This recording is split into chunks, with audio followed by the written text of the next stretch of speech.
Don't move, 'cause I want you to know this about Kaiser foil.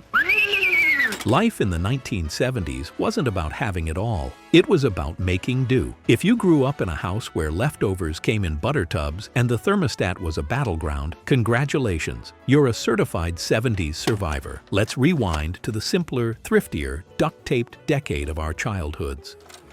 Number 1. You ate generic cereal in a white box. I mean, Mr. Winter, freeze, freeze, have an ice freeze. Help, Sugar Bear! Me, Mr. Winter, is freezing our summer. I'll sweeten him up with super sugar. Super Sugar Crisp is coated with super sugar to make it taste so sweet.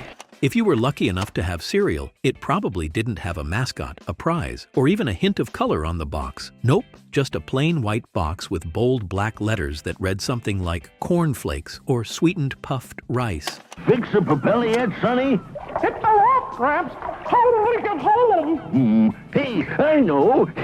Sonny can't resist Cocoa Puffs because Cocoa Puffs make breakfast taste like chocolate. With Sonny down there, we don't need a propeller. It was the breakfast of champions. If by champions you meant kids who learned early on that brand names were for the rich kids down the street.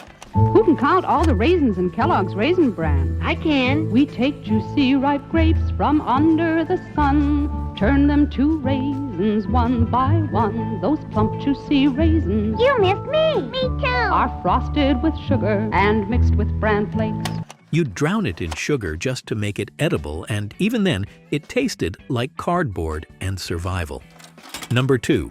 You used butter tubs for leftovers. Which spread tastes more like real Butter. That's right. In a nationwide test, rich, creamy parquet spread beat shed spread Country Crock. For better buttery taste, it's Parquet. What did you expect? Cool Whip, Country Crock, Parquet. Your fridge was full of them, and not one of them contained what the label promised. Opening the fridge was like playing a high-stakes game of leftovers roulette. Was it mashed potatoes? Chili?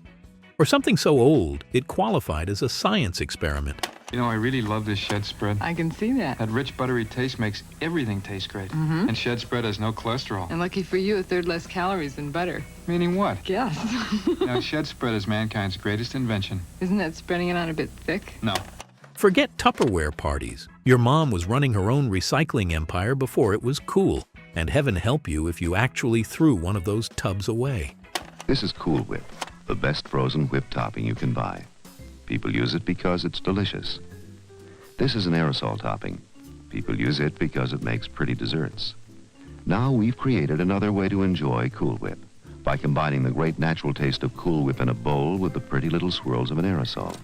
Number 3. You saved bread bags and ate the heel. Uh-oh, here comes trouble. It's The lady in charge of the school cafeteria. Smart shopper. Squeezes bread to see if it's fresh. Then she'll see why they call us the fresh guys. Imagine, every loaf of Wonder is wrapped warm from the oven. In this Stay Fresh wrapper. No wonder we stay so fresh. And pass the squeeze test. Oh, that's smart. Wonder Bread, one squeeze proves we're the fresh guys. Woo! Every empty bread bag was carefully shaken out, rolled up, and tucked in a drawer because you never knew when you'd need one. They became sandwich bags, gloves, rain protectors, and even shoe liners when the snow came. Get 1, 2, 3, 4, 5 loaves of batter whipped Sunbeam free if you find one slice of Sunbeam white bread with a hole this big. Sunbeam whips out holes that cause fast staling, whips in freshness. And as for the heel of the loaf, there was no tossing that out. You ate it, buttered it, or used it as a hamburger bun in a pinch. Waste not, want not. That was the family motto. Number 4. You shared a bed with a sibling. Forget privacy. If you grew up in the 70s, chances are you shared a mattress, a blanket, and half your dreams with a brother or sister who always stole the covers. There was no such thing as personal space. You slept foot to foot, side by side, or however you could fit. And when someone wet the bed, it was a shared tragedy. But you didn't complain. It was just how things were, and honestly, it made you closer, or at least really good at kicking in your sleep. Number 5. Your TV had pliers for a knob. If your family TV still had both knobs in place, you were basically upper middle class. For the rest of us, channel surfing meant grabbing a pair of metal pliers, twisting the bolt where the knob used to be, and hoping you didn't get shocked. The picture never stayed clear. Someone always had to stand next to the set with one hand on the antenna and the other in midair to hold the signal. It was a full family operation just to catch an episode of Happy Days.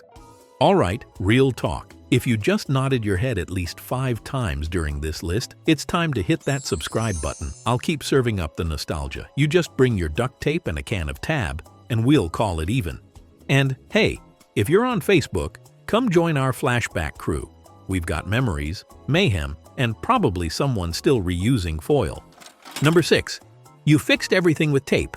Shoes coming apart? Tape it. Couch ripping? Tape it. Lunchbox hinge broken? You guessed it. Tape it. Duct tape, masking tape, scotch tape, whatever was handy became your family's universal repair kit. You didn't need Amazon Prime or new replacements. You just needed a steady hand and faith that a few strips of silver magic could hold your world together. Sometimes your dad would even brag, "That's better than new," as if a taped-up toy was a design choice.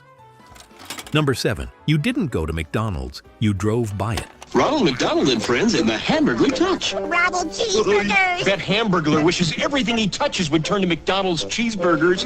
Cheeseburgers? A stop at McDonald's was like spotting a unicorn, rare and magical. Your family might slow down and look longingly at the golden arches, but actually pulling in, not unless it was someone's birthday or the car was running out of gas and it was the only bathroom around. Good morning, America. Come join us for breakfast. You're the one. We're fixing breakfast for you. You're the one. At McDonald's, we're fixing a hot, delicious breakfast just for you. And if you did score a happy meal, everyone at school heard about it. Fries were divided evenly among siblings, ketchup packets were rationed, and the paper bag went home to save for later. Good morning, class. Good morning, Ronald. Today's subject, the Hamburglar. Number 8. You reused aluminum foil. Hi, honey. What are you doing? Saving money. Look at the fish I caught. Nice. But don't freeze it in that 12-inch plastic. You'll need 2 sheets. Use heavy-duty Reynolds wrap. It's 18 inches wide. 1 sheet does the job and does it best. You didn't just throw away foil after one use. That was practically a sin. You smoothed it out carefully, folded it like origami, and tucked it into the drawer next to the bread bags. Don't move, because I want you to know this about Kaiser foil. It's quilted. That same square of foil might have seen more leftovers than the family dog. Sometimes, if it was really clean, you'd use it again for baking. Just don't ask how many times. There was no recycling program back then, just good old-fashioned frugality disguised as resourcefulness. Wasn't your first birthday party fun? I've got enough leftovers for another party. Hey, honey, this plastic's coming up. Well, sometimes plastic wraps cling and sometimes they don't. You can always rely on Reynolds wrap. It molds to any kind of bowl, and this little trick closes it tightly, so food's protected. Number 9. You drank from the garden hose. Because who needed bottled water when the backyard had its own plumbing system? That green rubber hose was your hydration station all summer long. Warm at first, then icy cold perfection. You'd pass it around between friends, no one worried about germs, lead, or mysterious hose taste. If it smelled a little like the lawn, that was just extra flavor. And somehow you survived, stronger, sunburned, and probably immune to everything. Before we wrap up, let's take a peek at some of your hilarious comments from the last video. These always make my day. Drop your favorite "we made do" memory in the comments. Maybe it's your old bread bag boots or the mystery leftovers you never identified. Who knows, your story might show up in the next video. Number 10. Your parents turned the thermostat into a moral lesson. In the 1970s, the thermostat wasn't just a temperature control. It was a statement of character. If you said you were cold, your mom pointed at the closet and said, "Put on a sweater." If you dared touch the thermostat, you were committing a near-criminal act. The house could be 55 degrees and you'd still hear, "We're not made of money." Meanwhile, Dad was proud to see his breath in the living room because it meant he'd won against the power company. Looking back, being poor didn't break you. It made you tough, funny, and grateful for the little things, even if those little things came in reused butter tubs. And there you have it. 10 solid signs you grew up poor in the 1970s and somehow made it out tougher, thriftier, and way more creative than anyone today with Amazon Prime. We didn't have much, but we had enough. Enough heart, enough humor, and just enough duct tape to hold it all together. If this trip down memory lane made you smile or cringe at the thought of leftover spaghetti in a butter tub, make sure to stick around, because the 70s may be long gone, but the memories, they're built to last, just like that aluminum foil in your mom's drawer.